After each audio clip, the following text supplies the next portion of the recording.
నిఘా న్యూస్. గలపూడి అనిత అన్నారు. రాష్ట్ర వ్యాప్తంగా 62,25,009 మంది లబ్ధిదారులకు పెన్షన్లు పంపిణీ చేస్తున్నట్లు చెప్పారు.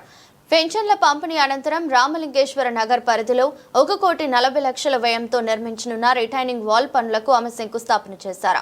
రామలింగేశ్వర నగర్ 15వ డివిజన్ పడవల రేవు వంతెన వద్ద జరిగిన ఎన్టీఆర్ భరోసా పెన్షన్ల పంపిణీ కార్యక్రమంలో హోంమంత్రి వంగలపూడి అనిత స్థానిక ఎమ్మెల్యే గద్దె రామ్మోహన్ తో కలిసి లబ్ధిదారులకు పెన్షన్లు అందజేశారు. ఈ సందర్భంగా మంత్రి అనిత మాట్లాడుతూ అధికారంలోకి వచ్చిన తర్వాత కూటమి ప్రభుత్వం ప్రతి నెలా పెన్షన్లను ఇంటి వద్దకే అందించే కార్యక్రమాన్ని సమర్థవంతంగా కొనసాగిస్తున్నట్లు తెలిపారు. ఈ నెల మొత్తం 62,25,009 మంది లబ్ధిదారులకు పెన్షన్లు పంపిణీ చేసినట్టు చెప్పారు. ఇందుకోసం ప్రభుత్వం 2,030 కోట్ల నిధులు ఖర్చు చేస్తున్నట్టు వివరించారు. అర్హులైన ప్రతి ఒక్కరికి పెన్షన్లు అందేలా ఈ కార్యక్రమాన్ని ముఖ్యమంత్రి చంద్రబాబు నాయుడు ప్రత్యేకంగా పర్యవేక్షిస్తున్నారని అన్నారు. రామలింగేశ్వర నగర్ పరిధిలో 1,40,00,000 వ్యయంతో నిర్మించనున్న రిటైనింగ్ వాల్ పనులకు ఆమె శంకుస్థాపన చేశారు. అభివృద్ధి సంక్షేమం రెండు పట్టాలపై రాష్ట్ర ప్రభుత్వం ముందుకు సాగుతుందని ఆమె స్పష్టం చేశారు. మీ అందరికీ కూడా తెలుసు, ఎన్డీఏ కూటమి అధికారంలోకి వచ్చిన తర్వాత నుంచి కూడా ఏ ఒక్క నెల కూడా మిస్ కాకుండా ప్రతి నెల పెన్షన్లు ఇచ్చే కార్యక్రమానికి ఒక భరోసా కల్పించే పేదలకి భరోసా కల్పించే కార్యక్రమానికి సాక్షాత్తు ముఖ్యమంత్రి గారు నారా చంద్రబాబు నాయుడు గారు ప్రతి నెల కూడా ఒక్కొక్క నియోజకవర్గంలో ఒక గ్రామానికి వెళ్ళి ఆ గ్రామంలో పెన్షన్ డిస్ట్రిబ్యూషన్ చేయడమే కాకుండా ఆ గ్రామం తాలూకా స్థితిగతులు కూడా తెలుసుకునే విధానంలో ప్రతి నెల కూడా కంటిన్యూస్గా వెళ్ళే కార్యక్రమం మీ అందరికీ తెలుసు. దానిలో భాగంగానే ప్రతి నెల ప్రతి క్యాడర్ కూడా ఎన్డీఏకి సంబంధించిన కూటమి సభ్యులు అదేవిధంగా అధికారులు అందరూ కూడా ప్రతి పెన్షన్ కూడా ఇంటికి తీసుకెళ్ళి ఎర్లీ మార్నింగే తీసుకెళ్ళి వాళ్ళ ఇంటికి తీసుకెళ్లే కార్యక్రమాన్ని కూడా శ్రీకారం చుట్టడం జరిగింది. ఈరోజు చాలా ఇప్పుడు భారతదేశం మొత్తం మీద చూసుకుంటే పెన్షన్లు కూడా అతి ఎక్కువగా పెన్షన్లు ఇచ్చేది కూడా ఆంధ్రప్రదేశ్లో ఉన్న సంగతి కూడా మనందరికీ కూడా తెలుసు. ప్రత్యేకంగా ఈరోజు మనం పెన్షన్ సంగతి చూసుకుంటే ఒక్క డిసెంబర్ నెలలోనే 63,25,999 మందికి ఈరోజు పెన్షన్లు ఇవ్వడం జరుగుతుంది. దాని పెన్షన్ రూపంలో సుమారు ఈ ఒక్కరోజు 2,739 కోట్ల రూపాయలు పెన్షన్ రూపంలో ఈరోజు పేదవాళ్ళకి ఇవ్వడం జరుగుతుంది. ఇందులోని మనకంటే 13% మన రాష్ట్ర జనాభాలో 13% ఈరోజు పెన్షన్ రూపంలో మనం అందరికీ కూడా ఇచ్చే పరిస్థితి ఉంటే అందులో 53% ఓన్లీ మహిళలే ఇంచుమించుగా మనకి ఎక్కువ మంది పెన్షన్లు తీసుకునే పరిస్థితి కూడా కనిపిస్తూ ఉంది. ఈ పెన్షన్ విధానంలో కూడా చాలా క్లియర్గా గౌరవ ముఖ్యమంత్రి గారు సూపర్ 6లో భాగంగా చెప్పినప్పుడు 4,000 రూపాయలు పెన్షన్ చేస్తా అన్నప్పుడు చాలామంది ఎలా చేస్తారు ఏంటి అని కూడా అడిగిన సందర్భాలు ఉన్నాయి.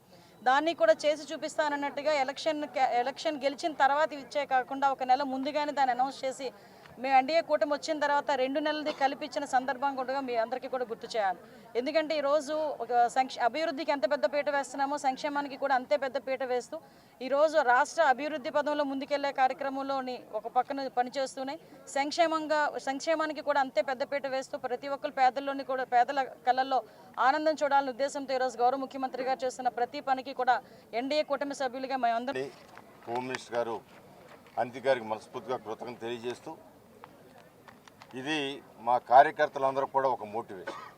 ఎందుకంటే ప్రతి నెల ఉదయాన్నే 5 గంటలకి 6 గంటలకు మొదలుపెట్టి అందరూ కూడా పెన్షన్లకు వెళ్తున్న సందర్భంలో హోమ్ మినిస్టర్ గారు వాళ్ళు ప్రత్యేకంగా మన నియోజకవర్గానికి ఇచ్చేసి విజయవాడ తూర్పు నియోజకవర్గానికి ఇచ్చేసి కొన్ని పెన్షన్లు ఇచ్చి వాళ్ళతో కూడా మాట్లాడటం జరిగింది.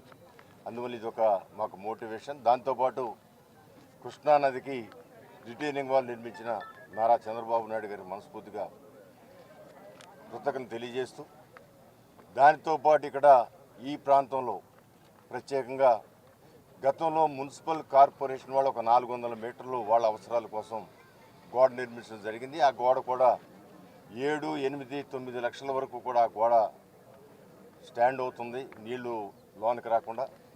పోయిన సంవత్సరం 12 లక్షల క్యూసిక్స్ వచ్చినప్పుడు ఆ రోజు నారా చంద్రబాబు నాయుడు గారు అర్ధరాత్రి కాడ మర్నాడు పగలు 2 పర్యాలు వచ్చి పరిశీలించడం జరిగింది. ఆ రోజున అది పొర్లి ఈ ఉన్న గోడ పొర్లి నీళ్లు వచ్చి చాలా కుటుంబాలకు ఇబ్బంది జరిగి ప్రభుత్వానికి కూడా చాలా నష్టం వచ్చింది.